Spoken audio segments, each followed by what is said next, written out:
بسم اللہ الرحمن الرحیم۔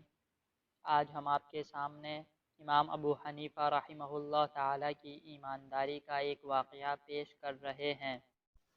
ایک مرتبہ امام ابو حنیفہ رحمہ اللہ تعالیٰ نے کچھ سامان اپنے شریک تجارت یعنی بزنس پارٹنر حفص بن عبد الرحمن کے پاس بھیجا اور ان کو مطلع کر دیا کہ اس میں ایک کپڑا عیب دار ہے، اس کا عیب لوگوں کو بتا دیں۔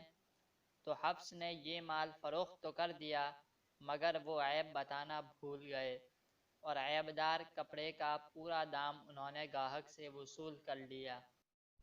اس کا دام 30 سے 35 ہزار درہم تھا۔ امام ابو حنیفہ رحمہ اللہ تعالی نے اپنے پارٹنر کو کہلا بھیجا کہ خریدار کو تلاش کریں، لیکن انہیں خریدار کا پتہ نہ ملا۔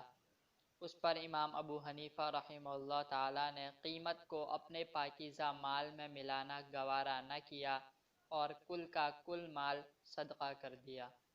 اس واقعے سے ہمیں یہ سبق ملتا ہے کہ ہمیں تجارت میں نہ صرف یہ کہ حلال اور طیب مال کمانا چاہیے بلکہ مشتبہ مال سے بھی پرہیز کرنا چاہیے۔